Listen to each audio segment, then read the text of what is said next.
Hello, Japanese friends. I'm violinist James Ennis, and I am so greatly looking forward to being in Tokyo to perform at the beautiful Kioi Hall November 14th and 16th, the complete sonatas of Beethoven for violin and piano. This is really a dream come true for me to get to perform this cycle of works that have been so important in my life in one of my very favorite venues with one of my very favorite collaborators, the fabulous American pianist Orion Weiss.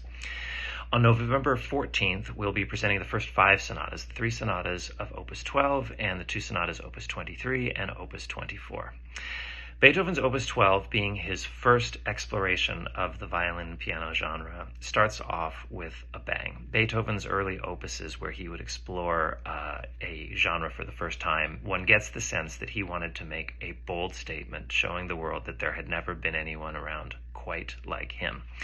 Whereas most sonatas for these two instruments in the past were basically piano sonatas with some violin accompaniment, Beethoven spares no time showing that this is truly a duo sonata, and he has the two instruments start in unison.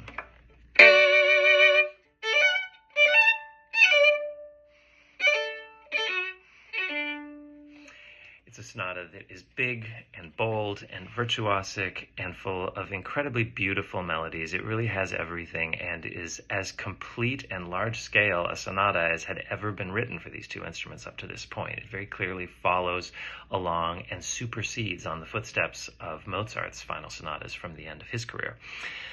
We now get to the A major sonata, Opus 12, number 2. This is Beethoven at his most charming, maybe even lighthearted. The outer movements are just so sweet and beautiful.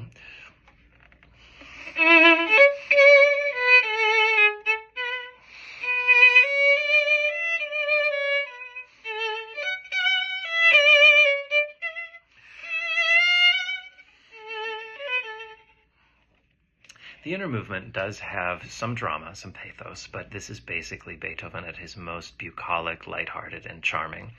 The third sonata of the set, the Opus 12, number 3 in E-flat, is an incredibly virtuosic and outgoing, extroverted piece of music.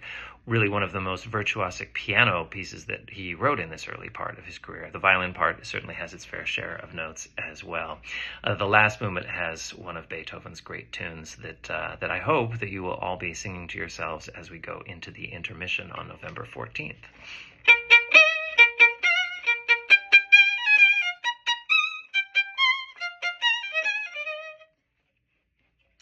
In the second half, we will play the two sonatas, Opus 23 and Opus 24. Now, these pieces are published as separate standalone opus numbers, but they were actually meant to be a set, and like the set of Opus 12, were meant to show the tremendous contrast of which the composer was capable. I think Beethoven was very eager to show that he could write in a whole variety of styles and elicit a whole variety of emotions. Now, the A minor sonata, Opus 23, is a very compact and, in the outer movement, certainly a very turgid and dramatic piece.